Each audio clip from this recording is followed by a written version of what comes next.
Welcome to CBC Windsor News at 6. I'm Meg Roberts. Thanks so much for spending part of your evening with us tonight. Well, after 20 years since the disappearance and death of a Chatham-Kent military cadet, his family is still searching for answers. We share their story with you tonight. And a long-standing business in the town of Essex says it's looking at closing due to ongoing construction down the main drag. Plus, workers at General Motors are back on the assembly lines as the company settles a strike at Canadian plants. We begin tonight with a CBC Windsor exclusive, a death that has been a mystery for 2 decades. In October 2003, Joe Griselle vanished from his dorm room in Kingston. The Chatham-Kent native was a cadet at the Royal Military College, and 22 days after disappearing, he was found dead. Recently, police started a new investigation into his death 20 years later, spurring his family's hope with the possibility of finally getting some answers. The CBC's Bob Becken caught up with the Griselle family and the OPP's lead investigator. A pile of boxes, some marked OPP, fill the corner of a main-level room in the rural southwestern Ontario home of Joe Griselle's family in Muirkirk. They contain the military cadet's belongings from his time at Royal Military College, including his laptop, cell phone, a broken watch, and the clothes he was wearing when his body was found nearby the school in the Cataraqui River in Kingston. October 22nd marks 20 years since the third-year cadet and varsity basketball player went missing, turning up dead 3 weeks later. His dad, Ron, still hopes one of the boxes might contain a clue to his son's mysterious disappearance and death. We have never given up hope in trying to find answers. And just knowing that stuff is sitting there and available, if needed by some agency or by someone to do some further testing, that's why it's there. Joe's sister, Nikki, says seeing the boxes makes her angry and frustrated at the lack of answers they've received for 2 decades. We don't have a room with memory of Joe. I don't have anything of Joe's because it's sitting in a box waiting for someone to look at it. Joe Griselle's original cause of death was listed as suicide by drowning, but later ruled unascertained non-natural causes, with the manner of his death labeled as undetermined. A previous military probe also revealed that 2 medical experts testified Joe may have died before ending up in the water. Nikki says despite her family going through multiple autopsies, inquests, police investigations, and a military probe, they remain cautiously optimistic in this latest OPP review. I remember conversations 20 years ago saying, well, in 5 years we'll know. And then it was in 10 years. And now to wake up and be 20 years later, yeah, it's unbelievable. Ontario's chief coroner ordered a new OPP review of the case in 2020 after a letter from the family. Due to the pandemic and the originally assigned inspector retiring, the probe did not begin until early last year. OPP Detective Inspector Sean Glassford is now assigned to the case. He's met with the family roughly each month, either in person at the family farm or online since it began. Glassford says there's no timeline for his investigation, but says it's a daunting case due to the sheer volume of documents to go through. However, also a necessary one. I've found some things that are interesting to me that I'll be looking at further. I'm not going to share at this point. There are things I haven't shared with the family as well. And I think it's best not to at this point. I just, there's some questions I need to ask and just to further look into some things that are of interest to me. With the advancements in forensic technology and how it can be used for some cold cases, Inspector Glassford says he would not rule out retesting any evidence, including what's in the boxes of the Griselle family home, if the investigation leads in that direction. The family and Glassford are still urging possible tipsters to step forward and hope the anniversary of Joe's case spurs on potential new interest and maybe, finally, some answers. Bob Becken, CBC News, Windsor. A business owner in Essex says her shop won't survive past Christmas. That's due to an ongoing streetscape project that has several blocks closed to traffic. As the CBC's Dale Molnar reports, she's not the only one who's frustrated. At this moment, we are projecting once Christmas comes is that we probably will have to close. Kelly McIntyre is the production manager at this candle store on the main street in Essex. It has been torn up and in the process of being reconstructed since April. McIntyre and store owner Donna Steinhoff say it has killed business. She says they've been getting mixed messages from the town's economic development manager. He said originally that there was not going to be much inconvenience for us. We were only going to originally have just access to our door limited for one day, and that people would always be able to get to us. But if you look out there, the people trying to navigate across the roads are hard. Even we go outside and we ask the construction workers, can we cross the street? And sometimes it's yes, sometimes it's no. It's not just these store owners. The owner of the store across the street is hurting too. I've had to borrow money to stay alive. It's just heartbreaking. I mean, for myself, I'm in desperate need of help. I don't blame the customers because it's just a lot of my customers are elder and, you know, they walk with walkers, canes. It's impossible to get through, you know. But the mayor says the business owners were well aware of what was going to be involved in the project, and some new businesses have actually begun during the construction phase. We did have a meeting early on. We talked about how we could support businesses, how we could do more marketing on behalf of our businesses, putting up signage for the parking lots, and also, you know, making sure that we do have parking lots. There are municipal parking lots here that people can use, and we also need businesses to work with us and to market themselves as well. It's time for some out-of-the-box thinking for businesses, and some businesses really have done that. They've opened their back doors. And the project had the support of the BIA, but the chair says they were expecting some things to be done differently. She's hoping some special events they're planning will help lure customers back. You know, hopefully we get to do our annual Tiny Tots Parade for Halloween. That's always a big draw. At Christmas time, Los Angeles Village, that will be a big draw to the downtown. The mayor says the street will be paved by the end of the month and open to through traffic, but the entire project is still going to take until December to finish. Dale Molnar, CBC News, Essex. Israel is stepping up airstrikes in Gaza on day 4 of its conflict with Hamas. It's in retaliation for a surprise attack by militants on Saturday. The multi-pronged assault marked the single deadliest day ever for Israel. CBC's Paul Hunter is part of the CBC News team on the ground in the region. He has this report from Jerusalem and a warning. Some of the images and descriptions in this item will be disturbing for some viewers. It has been another day of relentless airstrikes in both directions in and out of the Gaza Strip today. Israeli Defense Forces striking again and again and again Hamas structures inside the Gaza Strip. In return, Hamas rockets in wave after wave, barrage after barrage, targeting places in Israel, particularly Ashkelon, a community just north of the Gaza Strip along the coast. Beyond that, some sobering and gruesome imagery from one of the small kibbutzes just east of the Gaza Strip today, where Israeli Defense Forces brought journalists to see some of what went down there on Saturday, and it was stunning in the degree of what played out. Described as a massacre by some, butchering by others. It was body after body after body after body.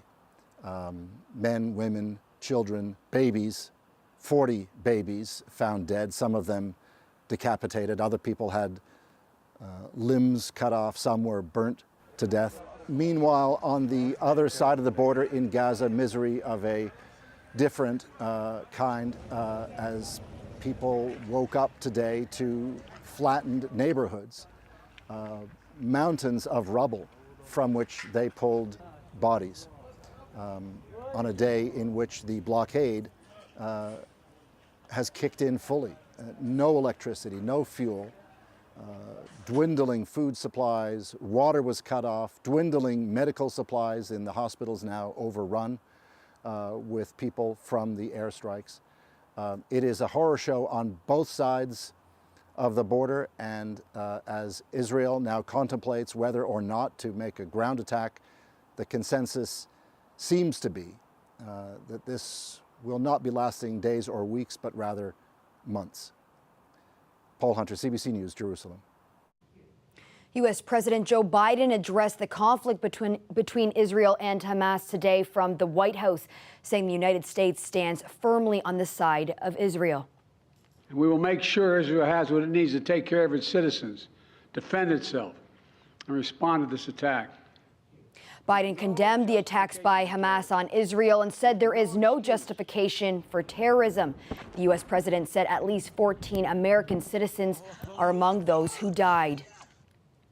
We're learning more about some of the Canadians who died in the violence on Saturday in Israel. Ben Mizrachi from Vancouver was killed after Hamas militants attacked at a music festival in southern Israel. His family is in Israel, where his funeral will take place Wednesday. His MP from Vancouver Granville confirmed his death. Yesterday, a Montreal couple said their son, 33-year-old Alexandra Luke, was killed at the same event while trying to save people around him. Global Affairs says 3 Canadians are reported missing. Major air carriers around the world have stopped or cut back flights in and out of Israel because of the ongoing fighting that's left thousands of tourists stranded in the country. While Canada has not announced any repatriation plans, some governments like Austria are sending military planes to collect citizens. It's an unfortunate situation, but I know everyone's working hard to get everyone to the place they need to. So yeah, and we're trying to do the best of the situation, and I'm sure we'll find a way to get back home. Many visitors cut their trips short because of the violence. Tourism is a key part of the Israeli economy, with about 4% of the workforce employed in the industry. Israelis are also having a hard time getting back to the country.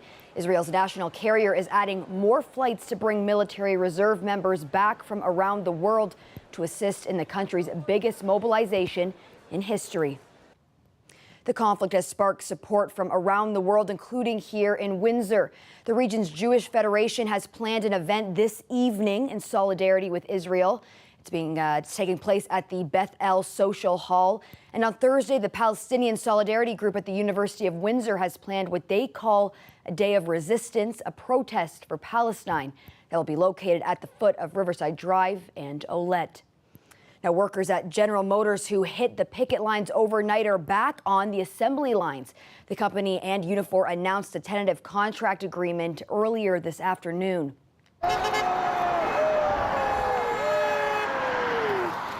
The support, I love it. About 4,300 Unifor members walked off the job at GM facilities in Oshawa, St. Catharines, and Woodstock, Ontario. According to the union, GM agreed to follow the bargaining pattern established in the contract reached with Ford last month. The strike lasted about 13 hours. The new 3-year deal includes improvements to wages, pensions, and retirement income, as well as policies for converting temporary workers to permanent employees. The RCMP says it has begun a criminal investigation into the Ford government's removal of land from the Greenbelt. The probe comes despite the Premier's announcement last month that he'll reverse course on the land swaps. CBC's Queen's Park reporter Mike Crawley has more. For weeks, the RCMP have been considering whether to launch an investigation into how the Ford government decided which parcels of Greenbelt land it would green light for housing. Well, good afternoon, everyone. The Premier was asked in late August about the Mounties possibly jumping on the case. If they decide to investigate, they haven't decided yet, but if they do, I take it very serious, extremely serious. And I'll have zero tolerance if there's any nonsense going on. In a statement this afternoon, the RCMP says it has launched a probe into allegations linked to the province's decision to open parts of the Greenbelt for development. To protect the integrity of the investigation, the Mounties left the statement at that. It's really a shameful situation to have the RCMP investigating our government, but it's necessary. There's something that just doesn't smell right about this deal, and it never has. Now we have a premier who's under criminal investigation and a government that's spiraling out of control. In a statement, the Premier's office says, quote, "The government will fully cooperate with any investigation. We have zero tolerance for any wrongdoing and expect anyone involved in the decision-making about the Greenbelt lands to have followed the letter of the law." Since the case involves the provincial government, the OPP passed it on to the Mounties. It's now in the hands of the RCMP's Sensitive and International Investigations Unit. It's a specialized unit to deal with those most complicated and concealed forms of political corruption, whether we're talking about taking bribes, improper lobbying, or breach of trust, where favorable contracts or other deals are extended to friends or relations of sitting governments. The investigation comes despite Ford's announcement that he's canceling the Greenbelt removals. I'm very, very sorry. Ontario's Auditor General and the Integrity Commissioner found that developers with connections to the government got an inside track on having their properties removed from the Greenbelt, potentially boosting land values by billions of dollars. Mike Crawley, CBC News, Toronto. A redevelopment of the historic Belleview Manor is being put to the town of Amherstburg tonight. Council will decide whether or not to have a consultant examine whether the idea would be possible. Whether or not it's financially viable, whether or not the market that they're indicating is there, and any other factors which are also listed in the report, that we want to do our proper due diligence. This is obviously a very significant investment and opportunity, and one that we want to make sure when we bring back to council for a decision on whether or not to proceed forward to an engagement of a negotiation, that they have all the facts and figures at their hands and that we know that this is a viable solution. The Loop family and Amico Construction propose renovating the 200-year-old mansion into a boutique hotel with 6 suites, a public event gallery, and restaurant. They would also build a reflecting pool, a new 24-room hotel on the property, and a 52-unit semi-detached condo complex behind the house. It will cost the town about $37,000 if a consultant is given the green light to proceed with the assessment phase of the project.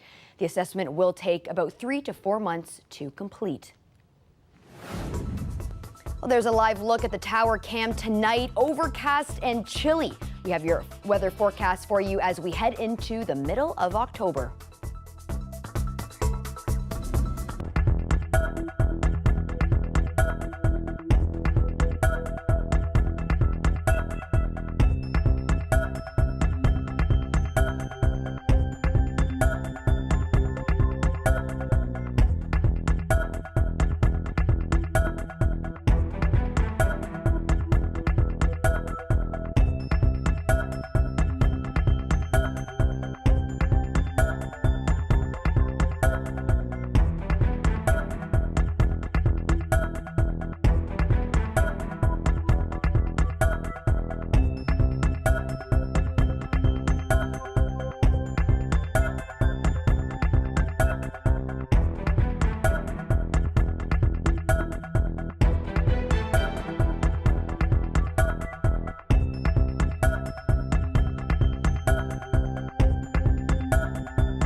Well, Colette, I hope you had a lovely Thanksgiving weekend. What is so special to me about Thanksgiving, it's such a beautiful time of the year with the fall colors and the cozy temperatures. But what I am having a bit of a hard time with is adjusting to the days getting shorter and shorter. Yes. Yeah, and it's becoming more and more pronounced, I think, when you get into the cooler weather and breezy conditions and the rain. So I'll just kind of take you through here the next little while, shall we say. So in terms of tonight, you still have some time. You know, it's near 7 o'clock before we'll have that sun setting. But then in a week, well, around 6:45, and then it's closer to 6:30 as we get 2 weeks out and 3 weeks towards Halloween. Yes, for our trick-or-treaters, we'll be talking about it being just before 6:30. And then, of course, it is after that we will fall back and we'll set our clocks back an hour. And that will change things once again. It's going to be even earlier that it's getting darker, but it helps out in the morning hours. But yeah, it becomes much more dramatic, it seems, at this time of year, right? Daytime highs today, lots of readings. Okay, made it to double digits, but just barely above 11 degrees, 10 degrees for London. And the current temperatures within a degree or two of those daily maximums in terms of what we see. And the winds, too. Now, they have improved a little bit, but there's still enough of a breeze where it's consistent enough that at least in other parts of the province, it continues to enhance those lake effect rains, not lake effect snows, but rains, as we have that area of low pressure that's to the north of us, and it continues to spin. And so as it does, next band of wet weather that's kind of passed through. Some of it's still heavier there coming along the eastern shores of Lake Huron.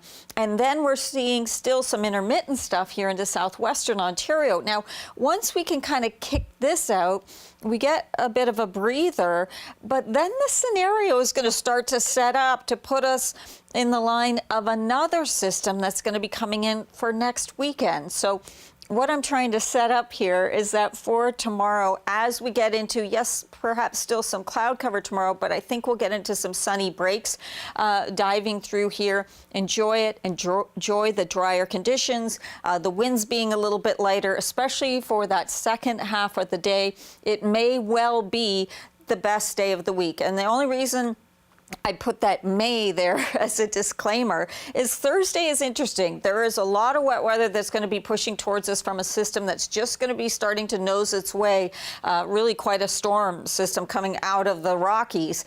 But it may track just enough on Thursday. Some of the models kind of keep it to the south and keep things dry. The Canadian model doesn't think so, and it is putting the wet weather into our skies into Thursday, and I did put it in my forecast. Overnight temperatures, they look like this. You see that? 5 degrees overnight tonight for Sarnia. Tomorrow, as we get into that sun, this is why I call it the best day, likely weather-wise anyway, of the week. There we go, Thursday. We could get a little bit lucky there, but this is my forecast. And then Friday and into the weekend, not only some rain coming back at us, but Meg, some windy conditions will move back in too. Yeah, that looks like a lot of rain in the forecast, Colette.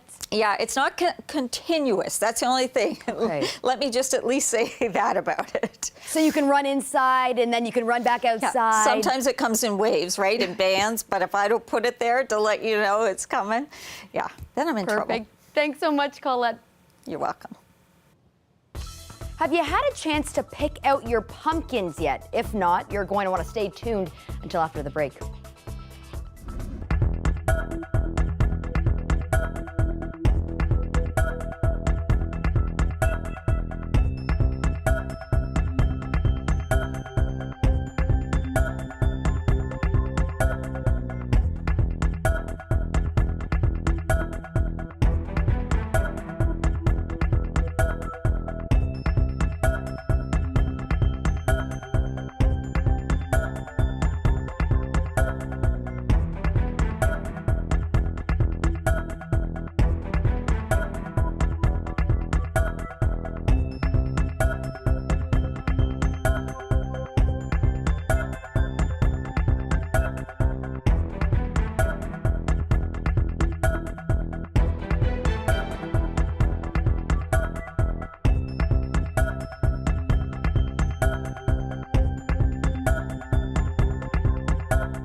Well, if these cool temperatures and all the changing colors don't put you in the fall spirit, maybe this next story will. The CBC's Katie Breen wanted to know what made a perfect pumpkin for someone to take home.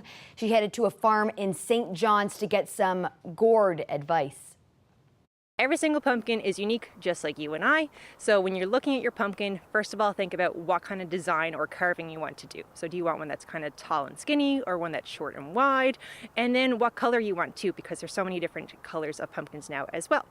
Once you start actually finding your pumpkin, you want to take a look around the whole entire thing. You want to look out for cuts and bruises. So if you see any cuts that are gone right through the pumpkin, put that one aside, because sadly that won't last till Halloween. If you do notice a small little bruise, maybe a dent that was put there by a rat, simply use some Vaseline and just kind of cover the hole, and then that will prevent any air getting inside and rotting the pumpkin out. And you also want to watch out for around the stem. So make sure the stem is sturdy, and sometimes the stem will crack off, but as long as it's not soft by where the stem is too, then that will still be okay. And again, Vaseline is your friend. And you want to keep it out of extreme heat and extreme cold. So don't put it right next to a heater. And if you have it outside, which you can certainly do, as we have lots of our pumpkins outside right now, you just want to keep an ear to the weather. And if you hear a frost, simply cover it. So cover it with an old blanket, or take it inside for that night as well. A little bit of Canadian broadcasting history has gone silent. The longest running segment on CBC Radio went off the air yesterday. The National Research Council official time signal. The beginning of the long dash indicates exactly 1 o'clock Eastern Daylight Time.